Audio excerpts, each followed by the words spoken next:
So it's 4:02 p.m. I call this meeting to order. Todd, do you want to do a roll call for us? There's three of us, but Sure. I mean, just well, there'll be minutes, they'll be publicly posted, all that stuff. So we'll just do it like usual. So Chantel yeah. and Mary Here also. and Sophia. Here. And we have some guests today. Emma and Elizabeth, welcome. And Lasheen is actually our staff person from communications who's facilitating the webinar today. So that's nice. Hi, everyone. Yeah. Hey, Lasheen. Nice. Are we still doing like public comment and all that stuff? Yep. All right. Well, I guess first on the agenda is the selection of subcommittee chair. And I know that we've gone a little bit back and forth about Tabia and I just doing a co-chair situation. So Tabia, looks like, are you okay with that? Yeah, that's fine. It's totally fine with me. Nice. Do we need to vote? We don't need a vote on that, do we? I can nominate you and second you both, since I don't even know how we would do that, since you're both not right. quite the same situation. Yeah, no. So, They don't do that under Martha's rules anyway. I think it'd be fair to say we all agree that you two should do it. nice. All right. So Tabia and I will be co-chairing this committee. We can go on to the mission if folks want to join me in reciting this. So to act as a strong advocate to justice and equal opportunity by providing citywide leadership and guidance in the area of civil rights. Awesome.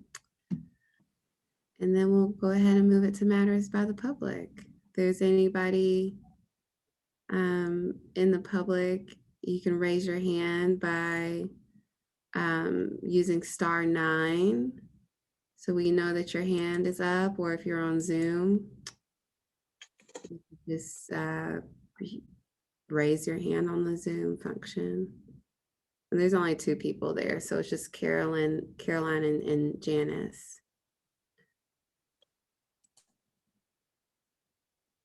Okay.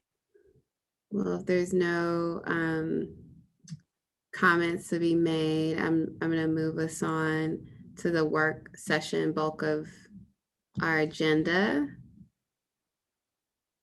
So we have a couple items that we're following up on from our Human Rights Commission retreat that happened last month. And you guys have, if you're able to access it, there's the goals that we had set in mind from the HRC retreat, and then just some of the actions that we wanted to take to achieve those goals in terms of strengthen our city's capacity to support issues of housing by developing pipelines for legal representation during eviction cases. We also wanted to amplify the work of housing advocates by putting the commission support behind strategies that will heal legacies of discrimination. And then we also have a goal out to support tenants by advocating for a policy that all those in eviction proceedings would be entitled to counsel.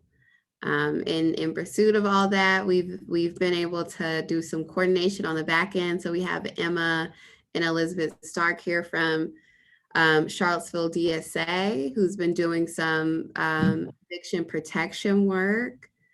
If it's okay with everyone, I think Mary and Tabia, we could probably open it up to them since they're guests at our meeting, and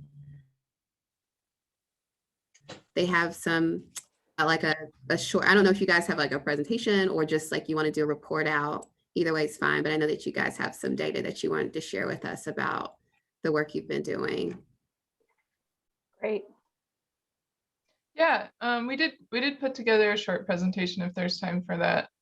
It sort of goes over some of the information we've collected from doing court observations in the last almost a year. So I can go ahead and share my screen if no one has any objections to that. Have they have functions to share their screen too? Oh yeah, it's already. All right, and can everyone see that okay? So in July of 2020, the Charlottesville Democratic Socialists of America began doing some court watching at both Albemarle and Charlottesville general district courts around eviction cases. So this was primarily first hearings, so not trials, but we did compile some data based on the observations that we've done so far. So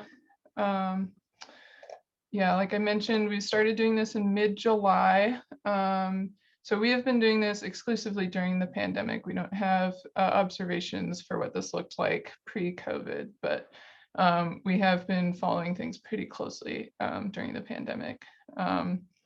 So of the 259 unlawful detainer hearings that were in Charlottesville, as of March 9th, we have observed 142 of them. And this is just Charlottesville specific. We also have observed a number of cases in Albemarle.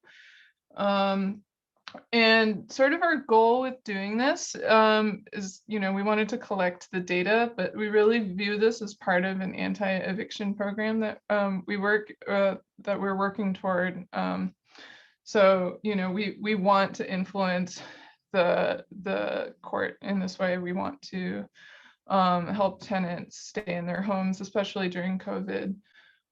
So on top of doing observations, we have volunteers who are out in front of the courthouse talking to tenants and sort of letting them know about their rights. We're also using data from the courts to canvass and call tenants before their eviction cases to let them know that they need to come to court and tell them about a little bit about their rights. So, this isn't necessarily a complete data set. It is just what we've collected in the process of our anti-eviction work so far. Yeah. I'm sorry, could we ask questions while you're going through this? Please do, yeah. Cool. So you guys when you say you're using data from the courts, are you guys like, how are you all doing that? You have someone who's checking things every single day to see where things are being posted, or what does that all entail? Yes, so we're able to get copies of the unlawful detainers directly from the courthouse. And we do this once a week. And that's sort of just a way that we are able to get a preview of the upcoming cases for the next week. And that information usually, but not always, includes contact information that we can use to get in touch with the tenants. So that's how we've been doing that. And we've also been working with the Legal Aid Justice Center, who have been able to get some information from the sheriff as well. So that's how we've been getting that information. Were there any other questions about sort of that side of the process? No. Yeah, I can ask you all questions all day about like, how you guys are setting up a pipeline for doing this work, because I know it's all volunteer, but I'll let you keep going to the findings. Awesome. Well, I do have a question. Yeah. That is, I know that the courts have been sometimes restricted in terms of how many people they allow in. Has that affected your ability to observe? Yes, so it does depend a lot on the day. In Albemarle, and the courthouse is pretty small, so on a day when there's a pretty big docket and a lot of cases going on, that often means it's hard to get an observer in. We've had a lot of luck getting observers in Charlottesville, though. There's generally enough space that they have room for one person to sort of sit in the back and still follow social distancing. So that's kind of how that's looked for us. Right, so I'll go over the findings a little bit, just a quick overview from what we've seen so far. So nearly half of the tenants who are facing eviction did not show up to their first court date. And we found that these tenants are much more likely to be evicted. And I've got a chart I'll go to in the next slide with some more information. We also collected some demographic information. Unfortunately, as observers in the courtroom, we're not able to talk to the tenants who are facing eviction. We just have to sit there and observe. So this isn't data from self-attestation. It's sort of what our observers kind of have to presume or guess. But from those observations, we saw that more than half of the tenants who were present in court were Black, about a third were white. And then we found that very few tenants had counsel at their pretrial hearings. Very few tenants had legal representation in general in this process, but those who did had much better outcomes. So I'll go into that a little bit here. So in terms of court attendance, we found that for the cases we observed, of nearly 46% of the cases, the tenant did not show up. That means just the landlord was present in court. And what that generally means is that the landlord can get a default judgment for eviction against the tenant. But because of some COVID protections, it wasn't the case that that happened every time. So these were the outcomes when the tenant was not present in court. Nearly half the time, an eviction judgment was granted. A quarter of the time or so, there was a continuance. This was usually due to one of the existing COVID protections for tenants. Either a landlord hadn't filed the appropriate paperwork or the tenant was somehow eligible for a continuance under the COVID-specific protections. And then our observations for race and gender, as I mentioned, more than half of the tenants in court were Black, about a third were white. We also noticed that most of the tenants who were showing up to court were male. And then on the issue of legal representation, as you can see, like the vast majority of tenants did not have a lawyer present. When they did have a lawyer present, they had pretty good luck with their first hearing, either having the case get dismissed or set for trial. And we don't have in this PowerPoint any results about what the trial results were, but I can say that generally pretty good. Maybe someone from the Legal Aid Justice Center may also be able to speak a little more to that. And then for tenants who didn't have legal representation, here's sort of what we saw, kind of a smattering of outcomes. But you know, this big 30% here almost did get eviction judgments granted against them. Emma, could you go back one more slide to like what you just, okay. So if you do have legal representation, you guys hadn't observed anyone that got outright evicted. It was either set for trial or dismissed. And so then in the cases where people don't have any legal representation at all, like eviction judgment is at least 30% of it. Almost. Yeah.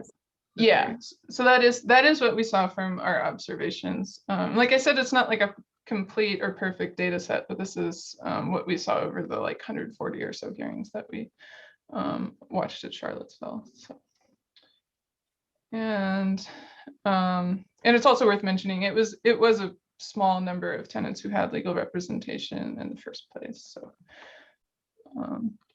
yeah.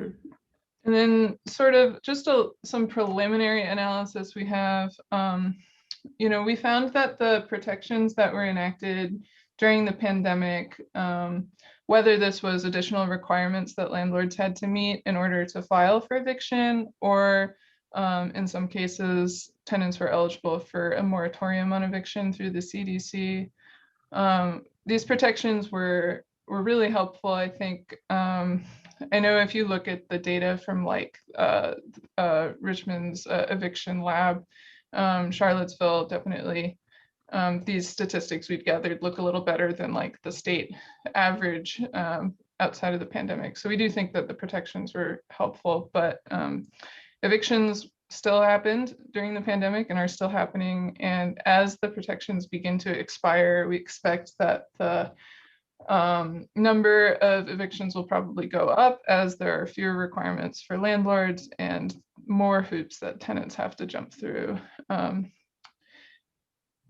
We did also, as I mentioned, notice that tenants fare significantly better in court with legal representation. Tenants without representation often don't know the rights that they have in the courtroom, or maybe they just don't know how to sort of translate their situation into legal language. It leads to a lot of evictions due to things that look like just miscommunication or mistakes in the courtroom. And I did want to give one example. So we see this a lot. A really common example is a tenant will disagree with the amount that the landlord says the tenant owes. And if that's the case, then you need to go to a trial to dispute that amount. But tenants will, instead of saying that they want a trial, they'll just say, oh, yes, I do owe the money. And at that point, you've lost your case, an eviction is granted at that time. So you're just not knowing necessarily how to translate their situation into the language they need in court. So legal representation is really helpful for that reason. And then, of course, that many tenants don't even come to court in the first place. And then we found that the information that we've been able to provide and the support that tenants are able to get when they are able to get legal representation is just really helpful in helping tenants sort of be able to advocate for themselves. And like I said, they're able to better maybe translate their situation, navigate the sort of difficulties of the legal process when they have more information. So like every bit of volunteer advice and legal support does really seem to help. So are there any requests to go back to another slide or anything? This is the last slide I've got. I think you may have said this at the beginning, but but I understand that you weren't able to watch any of the actual trials on the merits, or were you? So we were. There haven't been a whole lot of them. I think we have maybe 6 or 7. So I didn't want to try and pull statistics from such a small sample. But we have been able to watch some of the trials, and I can just say anecdotally, they do go a lot better if the tenant is represented by a lawyer. I have at least, there's at least one example I can think of a trial we went to where the tenant did not have legal representation and kind of just had sort of an emotional reaction to some of the stuff that was going on and really was not able to kind of communicate very well. So that's just an anecdote, but. Yeah. This was extremely helpful. I'm wondering if we could, is our meeting, do we have a meeting tomorrow? Yes, we do. It's like when I'm not chairing them anymore, so I'm not. You still have to come. I know I still have to come, but it's like, I definitely don't want to ask you guys to come and do this all over again, but it would be nice to have at least this presentation as a part of the packet for tomorrow's meeting. If you all are open to sharing it, it was definitely a powerful argument, I think, for legal representation. And Mary, are there other things? I know that we had data buckets that we were looking for as we were creating this policy. I know it felt like this was pretty comprehensive of probably what we would need, but yeah, this was fabulous. Thank you. I think LAJC was working on the data on the number of evictions sort of going back several years, and had put together some data about that, just in terms of what could you expect going forward if one thing we'd have to understand is how many lawyers would we have to produce in order to make sure that everybody was covered. And that data from the pandemic may not be a good predictor. That is, we might have to look in previous years. So I know that LAGC was looking at that data. yeah, Elaine, did send me some, like she also said that there are gaps, and I think that's okay. We just have to deal with that. But, and I know she said she sent this to you as well, Mary.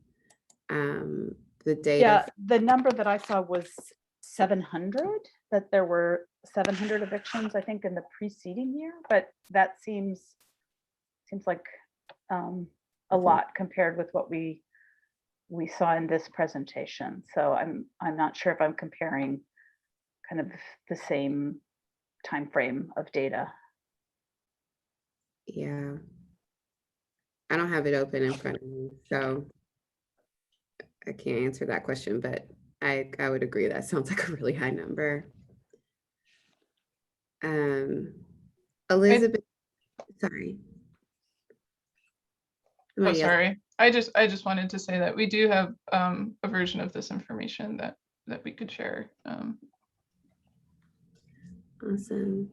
And have you guys, I did have a question for both you and Elizabeth. I'm wondering if you all have already started to kind of like craft policy, or are you just at the observation, you know, phase where you're trying to collect the data? Have you worked with any other groups that are doing this? I know you mentioned LAJC. So we haven't engaged on like the policy level. That's not, it can be tough because there's so much to learn about how to affect policy that a lot of our volunteers feel kind of outside that system. It's definitely something that we have, you know, looked into and talked with people, for instance, like Jake Gold, or, you know, followed Sally Hudson and what she's doing in the legislature. But we haven't so far tried to take this on at the policy level. But I think that's something that we could be very interested in, and especially it's something like the right to counsel.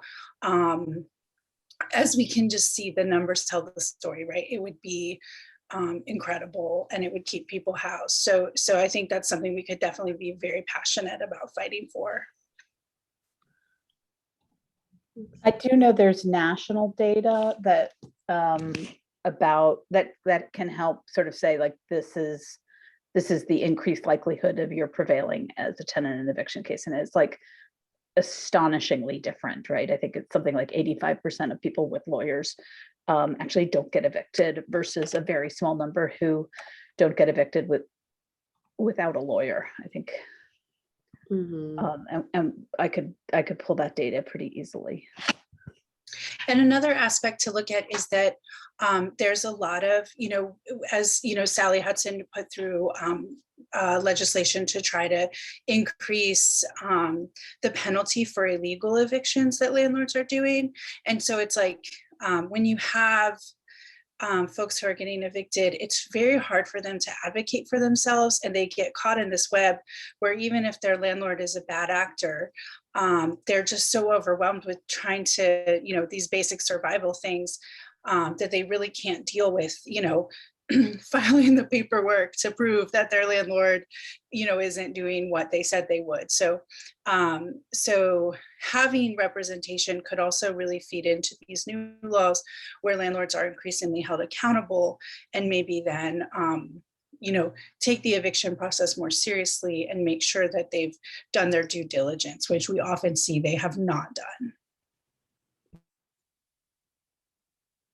Yeah. Has there been kind of any sort of official proposal to city council to, you know, adopt a policy of providing counsel to tenants? I mean, I often go to city council meetings, but I certainly haven't been to them all. So I don't know if this has been discussed at that level. Are you aware of that? I know it's come up somewhere, but this year is such a blur that I can't, I think it might've been something that LAJC, and I know if a rep from LAJC wants to jump in, they probably could speak to this much more effectively than I could. You know, I think obviously with city council, it's all funding. But so I guess I don't know is the concise answer. Yeah. How are you all, if you don't mind sharing, like, the whole process about you tracking the outcomes of eviction without lawyers, is there, like, just to get a little bit in the weeds about it, what are you all doing? So you go to the courthouse every week, you'll get, you know, the list of the eviction cases that are up. I'm assuming you're logging dates and trials and all that stuff into an Excel sheet or something like that. Is there, how are you, like, what does your process look like?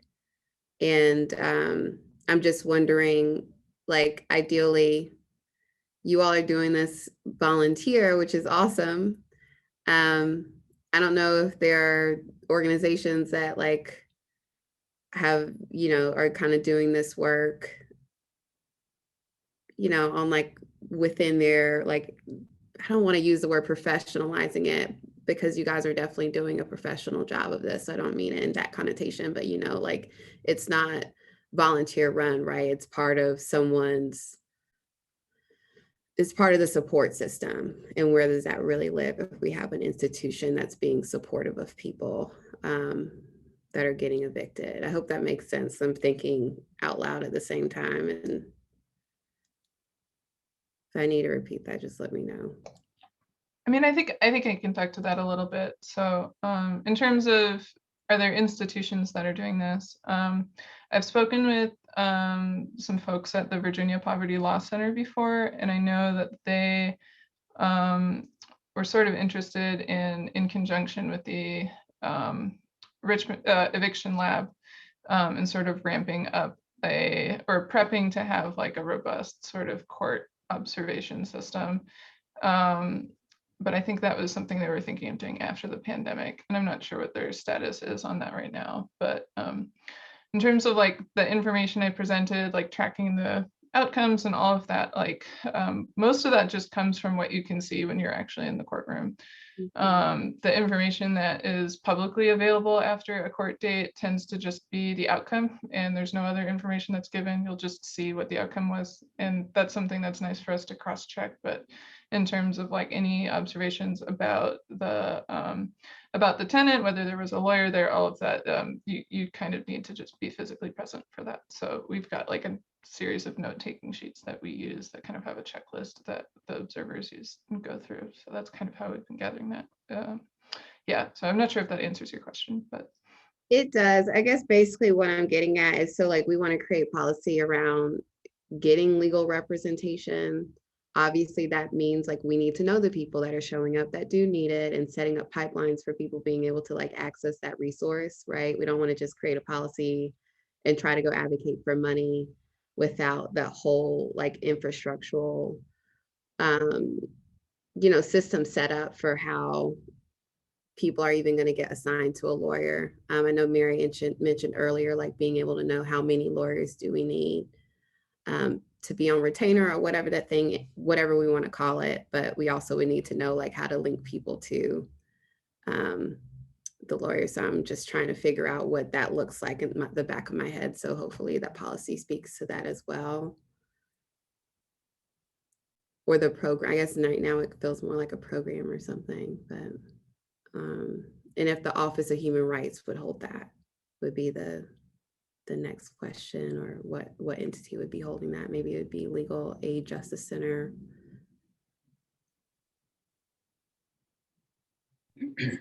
One thing is with the data, you know, that we're getting about who is being evicted, very often that doesn't include the phone number, which is why we physically go to people's houses to let them know.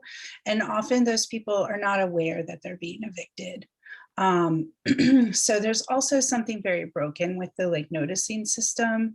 And another issue that further complicates it is that if people did get that notice, they often self-evict rather than like go through the process. So they just leave the house and find another place to live before the eviction proceedings. So a lot of the houses we canvass will actually be, you know, the houses and apartments will be empty when we get there.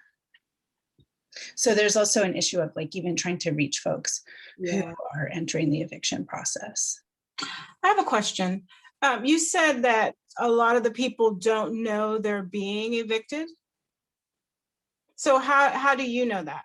I missed that part.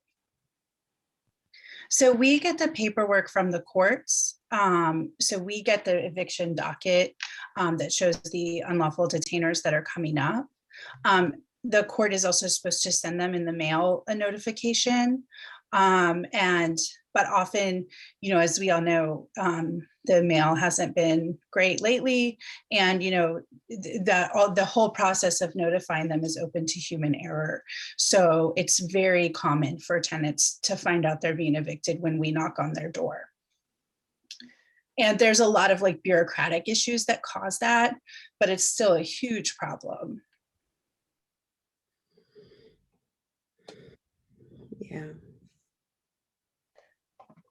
One thing I thought of in terms of how would this program sort of fit into the process or policy proposal is, I know that in Richmond, they have I think it's called an eviction diversion pilot program going on right now. And I know that the way that they inform tenants of this program is it's material that is included with the notice that their landlord is required to give them to file eviction. So like actually just packaging that paperwork. And like Elizabeth mentioned, sometimes service can be an issue, but if you have good service and it includes that information, I think that would be a way that that could reach people. Okay. So you said could you repeat? So you said it was an eviction diversion program, and who sits over that again in Richmond? I would have to look it up. I unfortunately don't have it off the top of my head, but it's a newish program that they've started there. But the goal of it is like basically making sure people are aware that they're getting evicted, and the landlord, like I guess doing their due diligence of like really notifying that tenant and getting the information. I mean, it's wild that people don't know that they're being evicted to me, because people are just, landlords don't care. I could tell you that when I was at Legal Aid, I had many cases where people learned they were being evicted when they were being served the notice by the sheriff that they were coming in 3 days to put them out. And then you had to, we had to rush to court and ask for something to be overturned if there was a grounds to do that. Yeah. So what is the landlord required to do as far as notifying the tenants that they're being evicted or that they're? Well, they have to be legally served, right? And so generally that's by the sheriff, although it can be by a private individual. And so, generally what's done is it's posted on the door.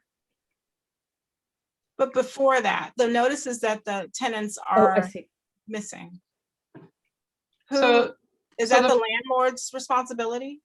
Yeah, so the first step is pre-COVID, it was a 5-day pay or quit notice that has to get posted, given to the tenant. Now it's a 14-day pay or quit notice. So this is just the first contact that the landlord says saying, you haven't paid, you have 2 weeks before I take you to court. So that's the first document that needs to happen. And then once they have that, they can go to court. And then there's the serving the notice of the court date, the first hearing, which is the unlawful detainer. And that is often one of the pieces that may or may not get served. I do think the 14-day pay or quit notice is often also a step that winds up getting missed, but that usually is corrected for in court. Like if the judge doesn't have a copy of that in the court, the case can't proceed. So I'm curious, I would love it for us to, next month be able to provide a lawyer to every single tenant in an eviction proceeding, but I suspect that won't happen, right? Because there's just a lot, right? There's a lot to do. And I'm wondering what pilot programs look like in other localities, if those exist. Could we create the infrastructure that Chantel is talking about, on a smaller scale, and I don't know, on a 1-year basis to really understand what it would take to ramp up to make sure that everyone was provided an attorney. And I just have to assume, given the number of localities nationwide that have now adopted this right to counsel, I have to assume that there are like some models of how to go from 0 to 60, in a reasonable way. I would hope so. I mean, my brain was going to, okay, we make this policy and we get people lawyers, and then they just they're not accessing them because this whole backline. So I would hope that other states have tackled that, and we can I guess we would look into it and do some research about it. Emma, Elizabeth, if you guys want to help us do some research about it, that'd be great. Otherwise, to be myself and Mary, I don't even want to count Mary in here because she chairs the whole commission, but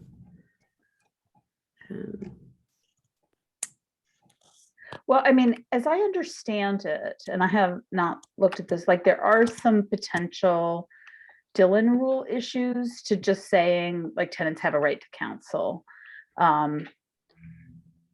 But there's no prohibition on a city like actually providing counsel, you know what I mean, right? Like if they may not be able to pass a law that gives people a legal right to enforce that they have a right to an attorney, but there would be nothing that would prohibit the city council from allocating the funds to ensuring that all tenants who want one have a right to counsel.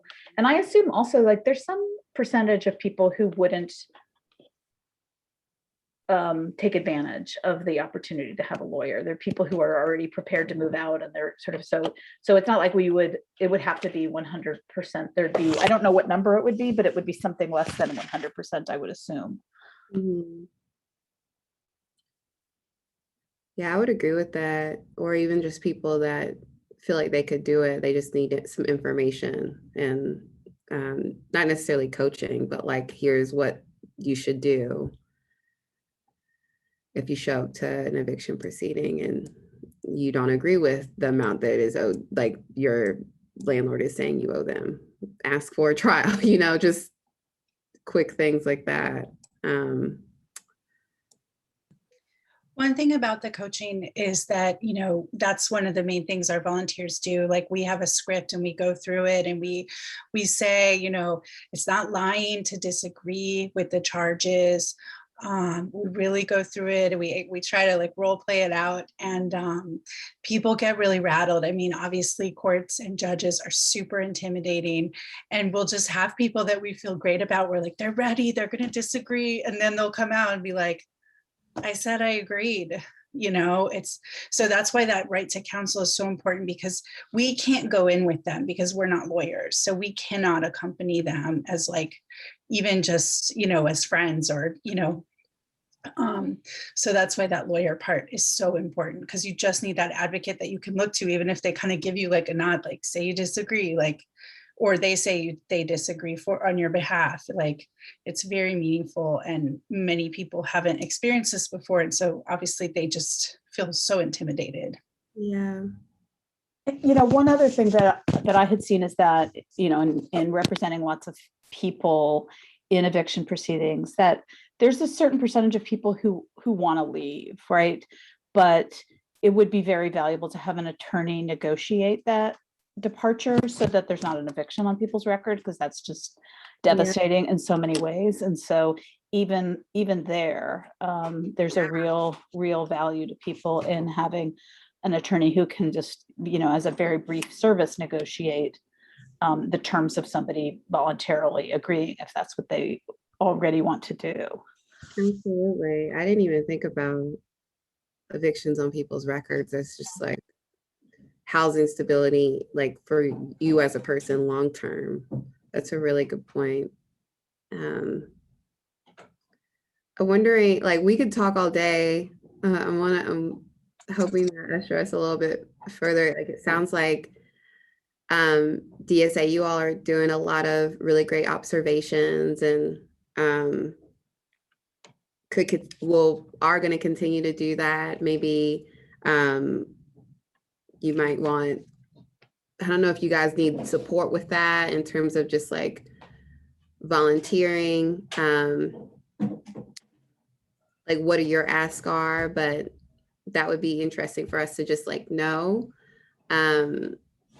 In terms of just gathering the data, it feels like we have some work from y'all from the local level. And then Mary, you've talked about the state level already. I know that there's the RVA Eviction Lab who Barbara Brown Wilson from the Equity Center put us in touch with Dr. Catherine, I think Howell is her name, about getting in touch with them on their data and being able to use that. And then I'm thinking also we might need to talk about just so we're clear what role that DSA feels like they would like to play with the Human Rights Commission. I know I had sent a really long email and I felt like you guys could help us out with the local data because you're already doing that, but I've also kind of put you down for like organizing support. We started to talk about policy development in this brief conversation that we've had.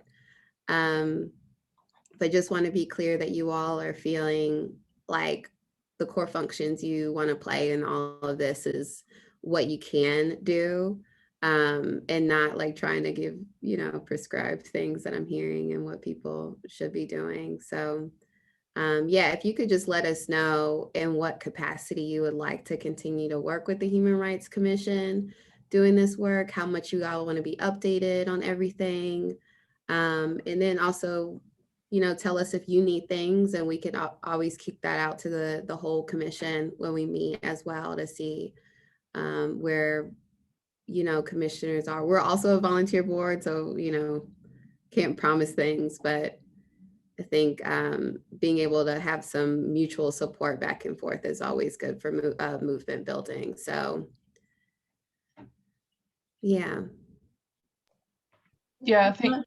Oh, go ahead. Yeah, thanks. I was just going to say, I think a couple of those things we may have to sort of like go back to the rest of our group and talk about like what kind of mutual support is most beneficial. But yeah, just thanks.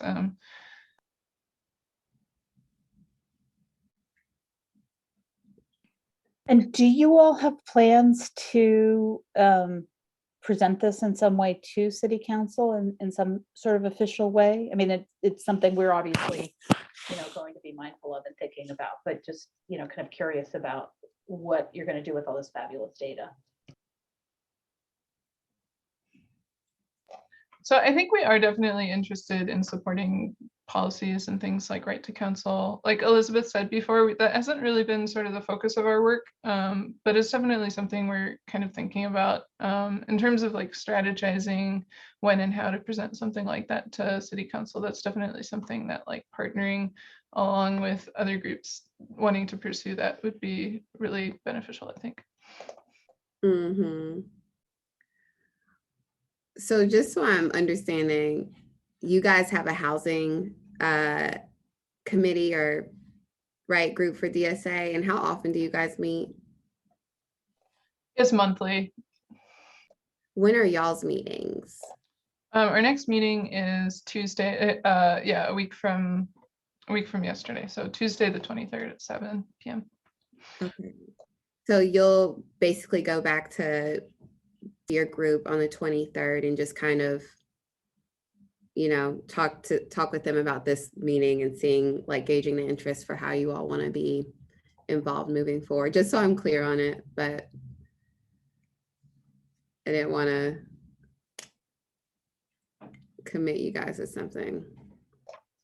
Yeah, I think so. I mean, I think we can preliminarily say like right to counsel is something we've talked about before and are pretty down to support. It's just a matter of sort of trying to see where our resources are. Okay.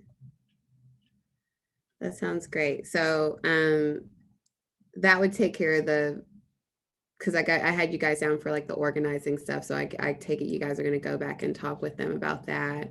But the local data, you're okay with sharing this with the Human Rights Commission, and then we could obviously continue to credit and work with y'all moving forward as we come up with the other data pieces for the policy development. Is that okay? Yeah, and I have a version of this that I can send along after the meeting as well. Awesome. Yeah, if it would be more helpful for someone from DSA to present that tomorrow night, we could look in and see if we could find someone, or if you feel that you can just go through it, whichever one is best for you and your process. But I think we could definitely find a volunteer who's knowledgeable to go through it tomorrow as well. That would be my preference.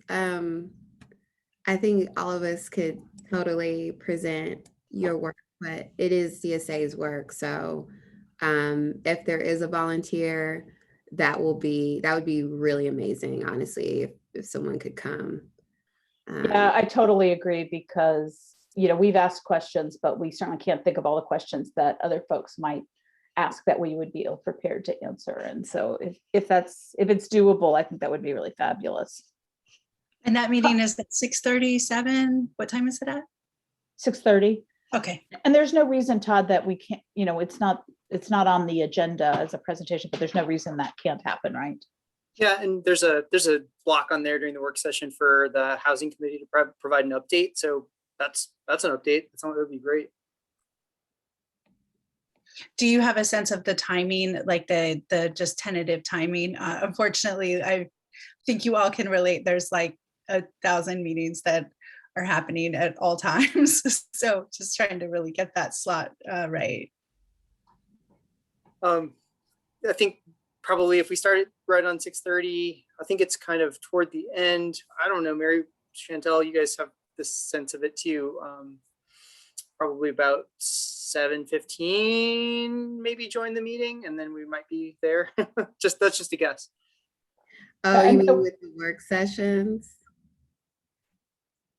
Is that what Yeah, like when would we get to the work sessions? We don't have a really full agenda, but sometimes things like if there's a big public comment thing, or if somebody really gets into something in one of the earlier parts of the agenda, it takes a little longer. But yeah, that's all Mary. I mean, she sets the agenda. I'm sure. I mean, you totally could just be like, we're gonna have them present first thing, obviously, but yeah, I don't have the agenda for tomorrow in front of me, but I think we could agree on a time, right? And wherever else we are, we can allow you to present at that time. So for example, if like 7 o'clock works for you, then we can just set you on then.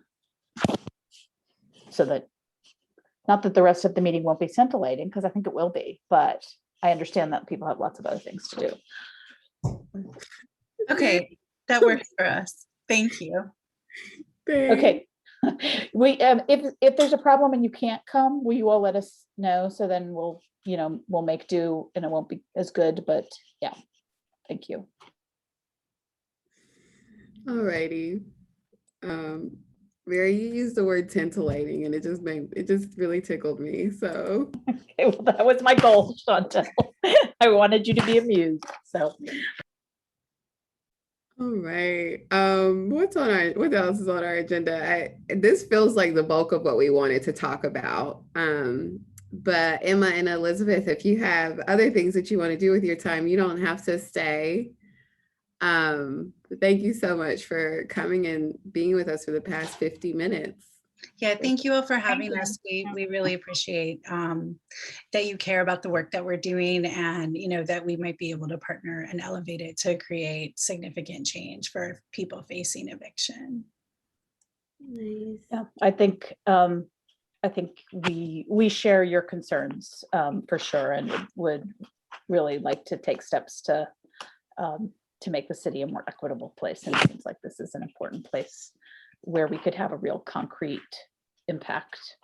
I thought what I haven't seen in a lot of national data is data about race. And so even though it was imperfect in the sense that, you had to make some presumptions, I still think it was very useful to have that data. Yeah, I agree. Yeah, thank you so much. Well, thank you. You guys are doing a lot. And I know that DSA, has supported a lot of different efforts throughout the pandemic, and you know, food justice was one of them. I'm happy to know that housing justice is another one of them. And so thanks for coming to the meeting. And I hope y'all can come tomorrow too. So see you later if you want to log off. All right. Tabia and Mary, that totally was the bulk of our conversation. I was thinking that we could go a little bit through the other organizations that I briefly touched base with. I mean, Twitter doesn't really count as touching base at all, but I did send an email that I copied you all on. So Charlottesville DS, would it be helpful to go through that a little bit as we think about like how we're going to organize this and who our partners could be moving forward? All right.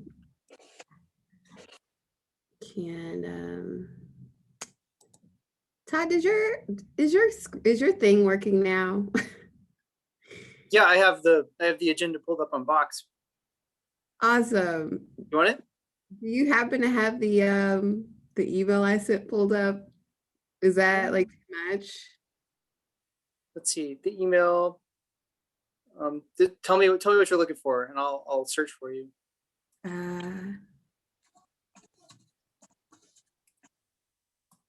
What did I name it? Just search your name.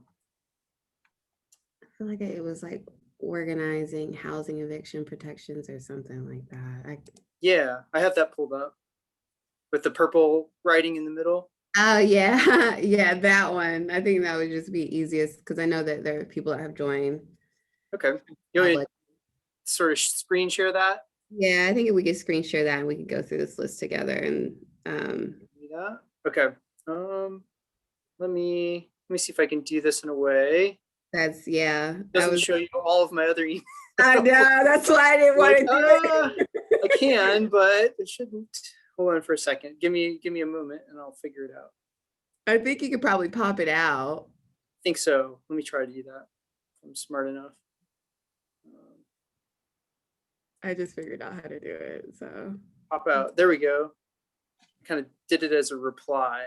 And then okay, cool. Here we go. Let me do the screen share thing.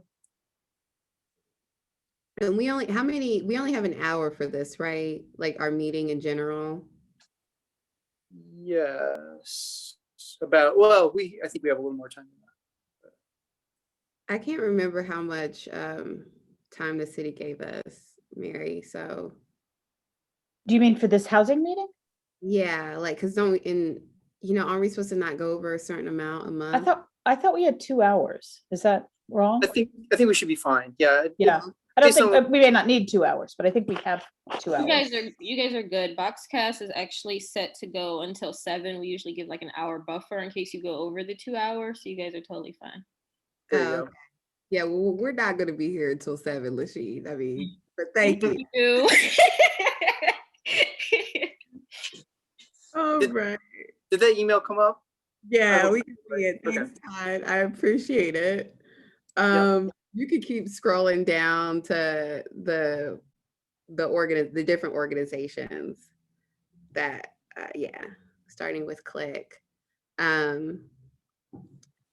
So Click wasn't on the Twitter thread, but I had reached out to them and a number of them have responded. So to me directly. So Laura Goldblatt and Jordy were definitely like, we should continue to keep Click involved with this work. So I think that's pretty much a given. I don't know what capacity they want to, be engaged. I put them down for organizing work and policy development, but it would probably be wise for us to maybe go to a Click meeting or, send an official thing, however we want to start coordinating with them about like our work. And I think Click meets pretty much like ad hoc. They meet every month, but it could be multiple times a month, but there's not like a reoccurring meeting on the calendar. So if we want to be in close a relationship with them. I think one of us would just have to take up being the liaison with that group. And I'm happy to continue to be the liaison with Click. If others are, and I guess at this point, it's like me, you, and Mary, so we could probably split this up with emails and stuff. But that's the first group that we could talk with. And then Piedmont Housing Alliance is doing some work through Michael Monaco. And they have already actually started working with trying to provide tenants with legal counsel. So Mary, this may be one of the groups we could go to because they may already have a model or something that they're looking at for their eviction prevention program. I don't know, again, like which one of us wants to continue to reach out to figure that stuff out. I don't want to volunteer myself, but I mean, obviously I'll do it, but or Mary. Yeah, I can. Yeah. Yeah, and Chantel, I'll do whatever, I mean, there's 3 of us. I'll do whatever, is appropriate or you want to assign to me, and it's fine. Okay, so wait, Tabia, did you said you could? Yeah, with Piedmont Housing. Nice. Yeah. Okay, so I'll put you down. I'll send an email between you and Michael. Okay. And I'll copy all of us on it. It doesn't matter, but you'll be the person. Jake Gold. Mary, I was thinking you probably would want to take this one. I'm glad to do that. All right. And he's had like preliminary conversations with LAJC. He shared a lot of like screenshots of data with me on a Twitter DM, which I mean, I'm not going to count that as formal, but he was just saying like he really wants to dig deeper into this data, and that just makes a lot of sense because that's the state data that he has. So you probably have Jake Gold's email. I do. Okay. I'm glad to reach out to them. Okay. And then the next one is Dr. Howell from Richmond Eviction Lab. They have a ton of stuff. I went through their website, the Eviction Lab map and data link in there, and they actually have some like policy reviews that they've done. I didn't look through all of them, but I was just like looking at the headers and the different papers that they've written.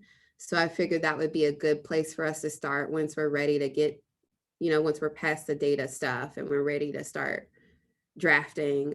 They've kind of done a lit review of different policies, so to speak. I did have Todd, you in mind for being the contact. Obviously it can be any one of us, but I was thinking about you mostly because it just feels more like an institution, and you are our institutional partner with the city. So I was thinking that you could probably be the contact for that. They also have, they're doing work with the UVA Equity Center and the Equity Atlas. And so that was another reason why I was thinking of the Office of Human Rights, because I know that Charlene Green was doing work with the UVA Equity Center and the Equity Atlas. And so that's the link my brain is making, but please tell me if that doesn't fit, Todd. Sure, happy to do it. Yep. Cool. And so with that too, do you also want to be the link for the Equity Center as well? It's like listed a couple ones down. Do you see that? Mm-hmm. Down at the bottom. Okay. I just figured it would be good to have an OHR. I don't know if you've been doing stuff with them, but mostly with Mar and the Research Review Board, but I know Barbara, so that's not a problem. And also Dr. Shrika Jones-Lewis at the Equity Center. So nice. So then that leaves us with I think just the Charlottesville DSA and Legal Aid Justice Center as the other two. I'm happy to continue being a liaison with DSA. Unless to be Yeah, I could also take that from you. Right. That'd be I'm awesome. interested in their work, what they're doing. Cool. I love it. And then Legal Aid Justice Center. I would be glad to do that unless somebody else wants to. Nice. I do know those folks a little bit, so. Cool. Man, I ended up with like one thing, so I'm happy with that. See, you're a good chair. You can tell. Delegate. Delegate. All right, y'all, that sounds great. Is there a way that we want to, I mean, I didn't ask before I sent the coordination email, so I probably should have maybe checked with y'all about what language we want to include in there, but I really just included the language from our agenda with an opening. I don't know how we want to go about that. I also did tag each one with what I think we would want to speak with them about, but I just think in general, like introductory conversations to begin with will be great.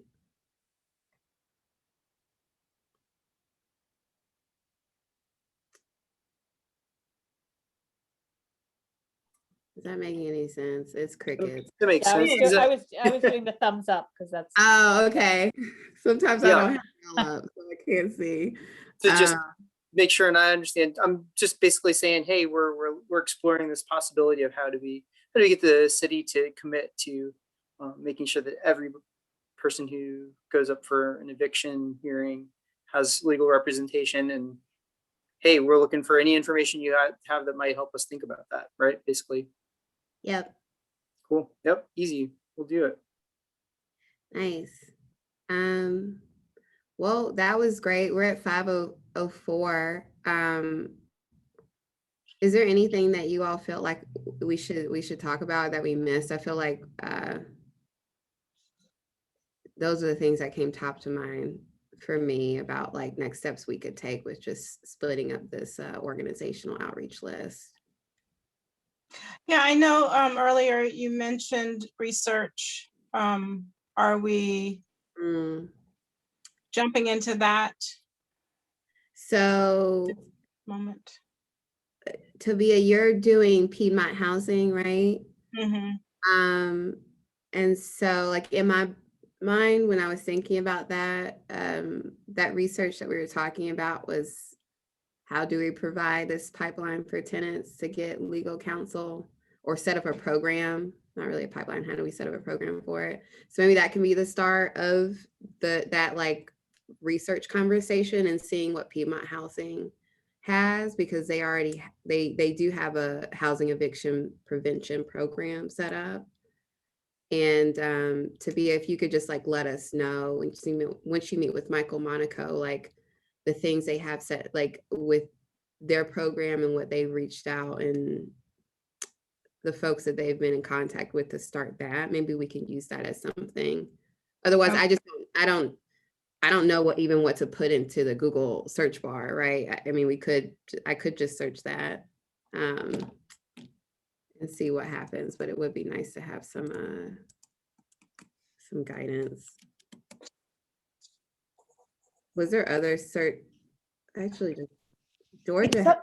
Something else that would be useful to know, and I don't know if there's like hard data about this, but like how, and I think this would likely best come from LAJC and or CVLAS, but like what is the amount of time involved in an average eviction case? Like how many hours does a lawyer spend?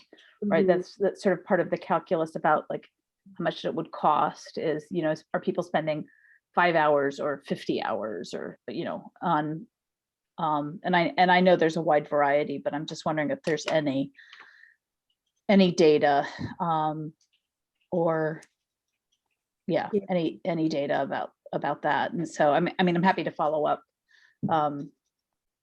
with my people I agreed to follow up with and to look around, but that's just like one bit of information that would be useful to have. And I'm sure there are many others. Yeah. Do you think LAJC would have that information? I think they would be able to give us some information, right? And I have no doubt that both LAJC and CVLAS are doing like really high quality representation. So in that sense, like their data would be useful, because we certainly wouldn't want to set up a system where people are getting less than high quality representation. So I'll see what I can find out. All right, that sounds good.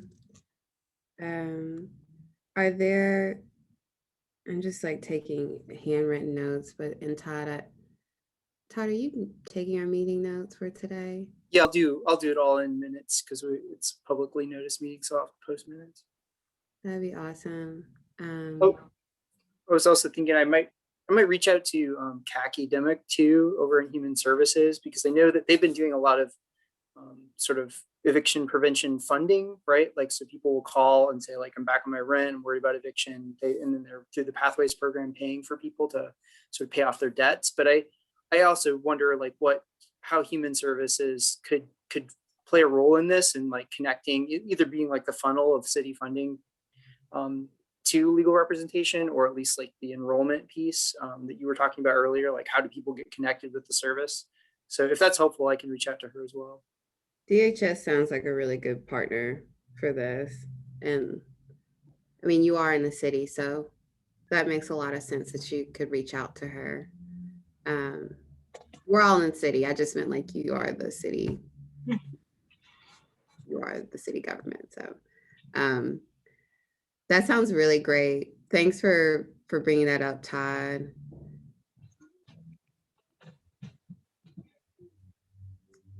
What other next steps could we take?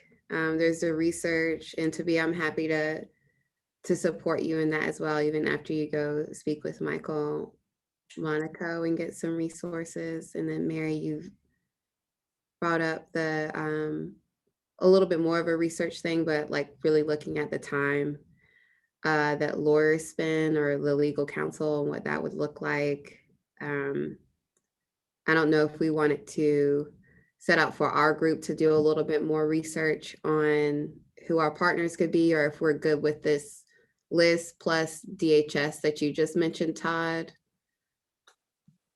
I mean, it feels like a pretty long list. We could probably keep going and having more and more partners. I'm also seeing that Nancy Carpenter's in the audience, so maybe we should be adding TJAC to the conversation just in general, because I'm wondering what, I know that they have different pipelines for getting people into housing and what that looks like. I'm wondering if, once folks that may have been experiencing housing, they get housing, if they ever fall back into, having to use being houseless, so we should probably reach out to them as well, but I can't really think of anybody else besides that. All right. Do we have a plan to do the research on other localities that already have a program in place? Do we maybe like with a similar population size or something like that? So Boulder, Colorado was one of the communities that recently voted to enact this policy.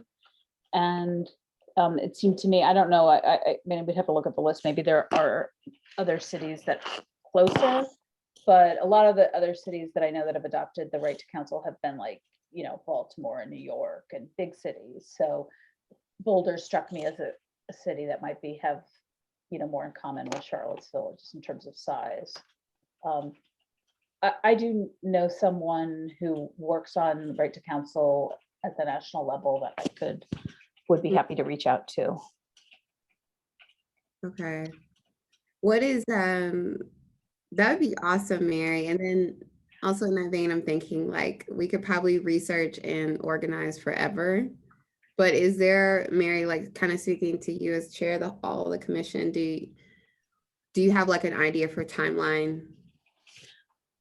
And I think, I mean, my idea would be that we should move, with a real sense of urgency, and maybe, initially it's kind of raising the issue and proposing, like, raising the issue with city council and proposing a presentation, the following months or something like that, because it will take us time to get all the information that we feel like we need together. But I don't see a reason not to begin.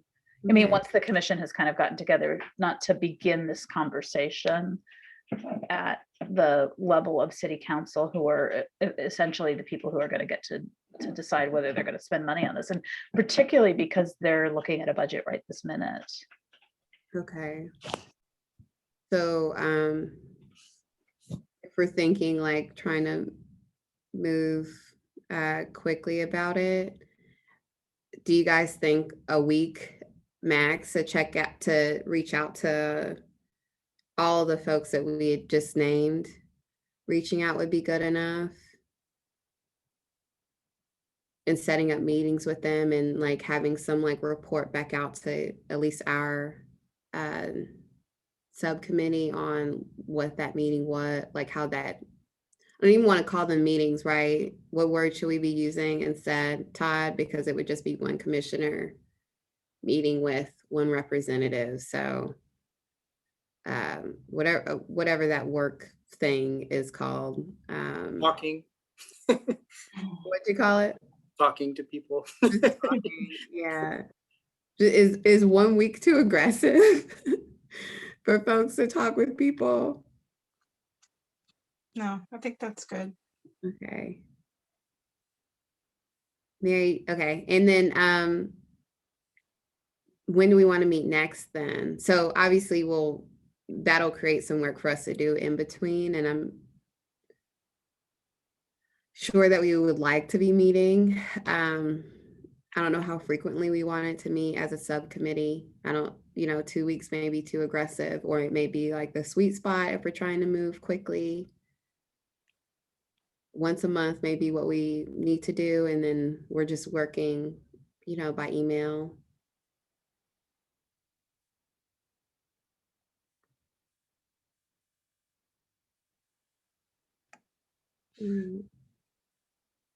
I mean, I defer to you, Chantel, about the specifics, but I mean, I'd be happy to meet in 2 weeks if people think that we'll have, the information we need by then, or, but I defer to you about the specific timing.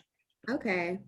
I would like to meet in 2 weeks, and hopefully, if we're setting a meeting for us, like that's part of, I mean, we're all reaching out to folks. We can invite them, like representatives, to that meeting. Potentially kind of how we've done with inviting DSA to this one, especially if there's data or stuff they want to share about the work that they're doing. I think that would be good. I also, want to be mindful of people's times, because I know that this is volunteer work, but I'm happy to,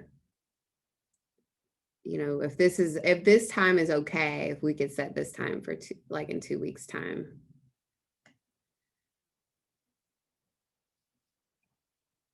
I can't see people. So is that April 7th? Yeah. Is that what we're thinking? Okay, that works for me. April 7th at 4. Yep. Yeah, that works for me too. Cool. All right, Lasheen, I don't know if you're going to be with us at April 7th at 4 p.m., but we'll be meeting. Todd, you'll send that to the city folks, or can Lasheen just set that right now? Brian or Joe usually sets them up, so. Okay. But I might be here. Be fun. Yeah, I'll certainly let Brian know. Maybe we'll walk out and get Lasheen again. Okay. Sounds good. Well, this is exciting. I don't want to really rush us. I hope I don't feel like I'm rushing us, but it's 5 o'clock and I want to go eat something. So So I'm just going to jump back in. So we had one more public comment spot at the end of the meeting, and I know that Janice Redinger had her hand up a couple of times. So. oh, really? Okay. Thanks for watching that. Oh, she just lifted her hand again. Are there, before we move to public comment then, are there any other things that, Tabia, Mary, Todd? All right. Okay, well, I'm gonna go ahead and I don't have the agenda in front of me, but I'm gonna go ahead and move us into the our second public comment. So if you're on the phone, if you joined by the phone, if you press *9, that will raise your hand virtually for us on Zoom and we can unmute you. If you're on the Zoom, you just, press the hand button. So, all right, and Janice has her hand up or their hand up. Okay, I'm going to allow you to talk, Janice. You should be on. Hey guys, how are you? Can you hear me? Yep. So I just wanted to let you all know when you're talking about scheduling this housing conversation and its urgency or not. City Council is very heavily involved, obviously, in their budget discussions right now. And the issue of housing eviction defense or right to lawyer has come up several times. There's a workshop or a work meeting tonight at 6. I think the last public meeting is April 5th, and they're going to be passing the budget shortly thereafter. So I just wanted to let you know that if you need funding, I would start in that, getting in that process sooner rather than later, even just by sending emails, just to let them know that you all are working on a plan, because obviously funding doesn't become available until July anyway, but maybe to get it earmarked. And I will tell you, I think the way they're going to go is I doubt they're going to codify a right to counsel, but I think what they'll do is use the funding to funnel to either CVLAS or to LAJC or to maybe the Human Rights Commission or Human Rights Office to start that process of funding a lawyer or a couple of lawyers for people for eviction defense. I would be really interested when you talk to DSA again tomorrow, how many of those numbers are city versus county, and how many of them are public housing versus private landlords. I think that would help City Council in making its final kind of budgetary decisions. Just want to let you all know that. Thank you so much, Janice. That was wisdom for real. So we probably should have unmuted you earlier. Go ahead, Mary. Oh, no, I was just going to say, I think those numbers were entirely city, Okay. but they did not differentiate between subsidized housing and non-subsidized housing. And that, I agree, the stakes for eviction from subsidized housing are so high. They're giant. And not only that, but CRHA has their own lawyer, always.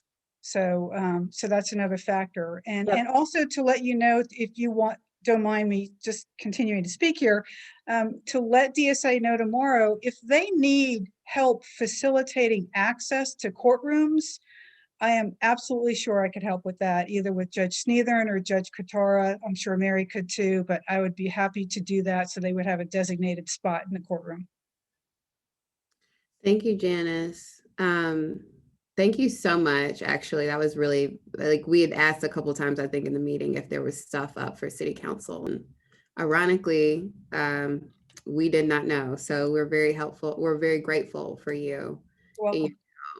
For sure. Knowing that there's a timeline, a timeline of April 5th, you just said, Janice, with the budget.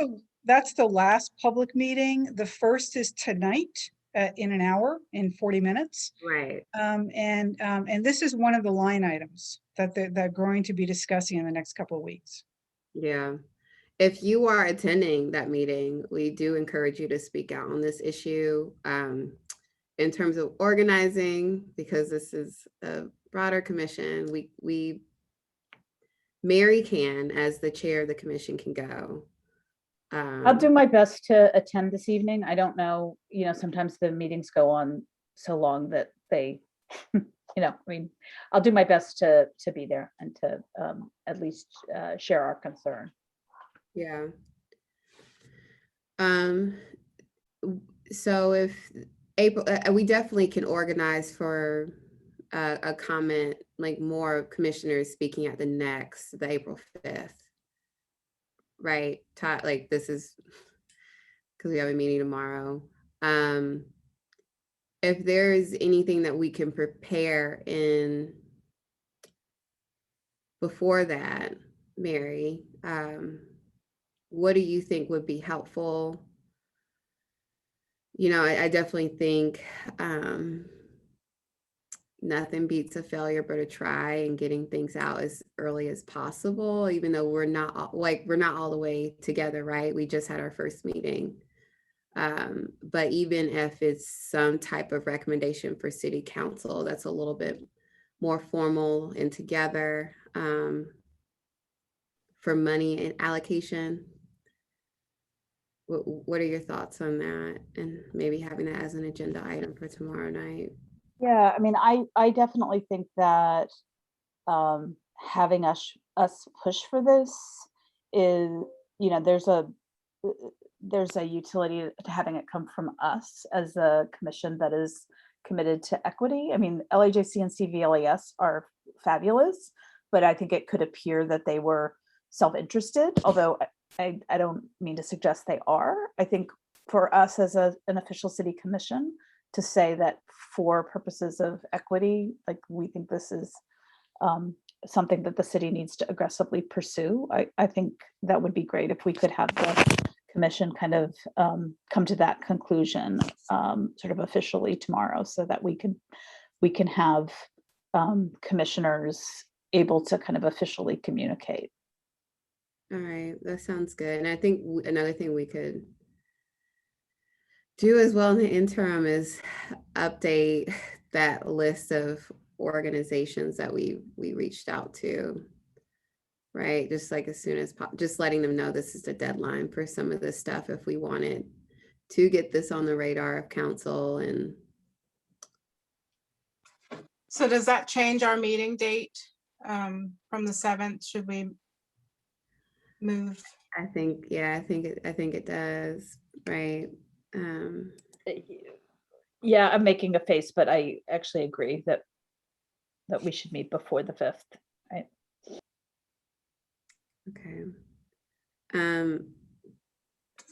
We'll definitely reschedule before we get off tonight, but I see that Nancy Carpenter has her hand up. So, and we're in public comment, so I don't want to waste, people's time. So if Todd, you can. Just real quick, I wanted to know if it would be beneficial, because I have because I administer the prevention program, which is to try and get people at risk in their housing with financial assistance. I have some data built around, I think, let's see, what is this? I think either last fiscal year. And if I have any data, could I send it on to you to find if you might be helpful to push forward the item about right to counsel? I'll be glad to fish it out. And who would be the best person to forward it to? You, Mary, or you, Chantel, or Todd? Todd is like our official repository of information. Okay, I will send it in the next couple of days to Todd. Very good, thank you. That's all I needed. Thank you, Nancy. I knew the Haven or one of the TJAC partners would have something. We appreciate you, and thanks for being here and getting Todd some data. Okay. Are there any other folks in the public that would like to speak? All right. So yeah, let's reschedule the meeting for I cannot do the 31st. I am tied up literally all day that day, unless it's like in the evening, which we obviously can meet in the evening, but Yeah, we could do March 31st, but it would have to be at like 6 p.m. or something like that. That's fine with me. I can do that.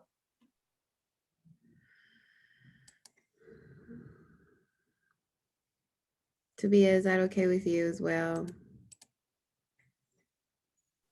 Yes, that works. Nice. Okay, so we're doing March 31st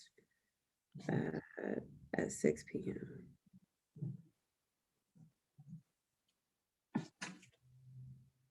All right.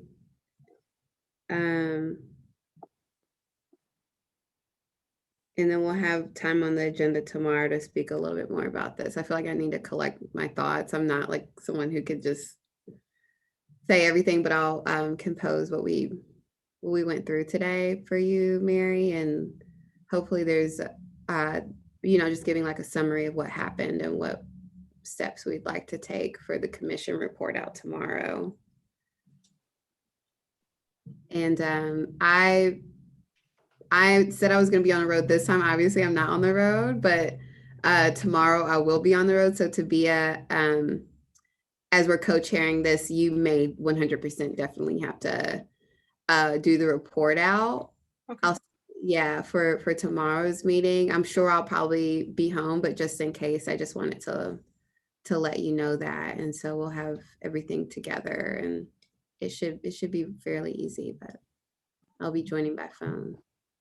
All right. It's 5:30. If there are no more public comments, I'm going to go ahead and close that part of our meeting. And are there any more responses from us? It's so weird because it's like literally 2 people. I do not like the formality of some of this with like such a small group. But if it's okay with y'all, I'm going to go ahead and move us to, not move us, but adjourn the meeting if there's nothing else that we need to discuss. Thank you, Chantel. Thank you. Yeah, no problem. Thank you, Todd. Thank you, Lasheen. All right, we're joining at 5:29 p.m.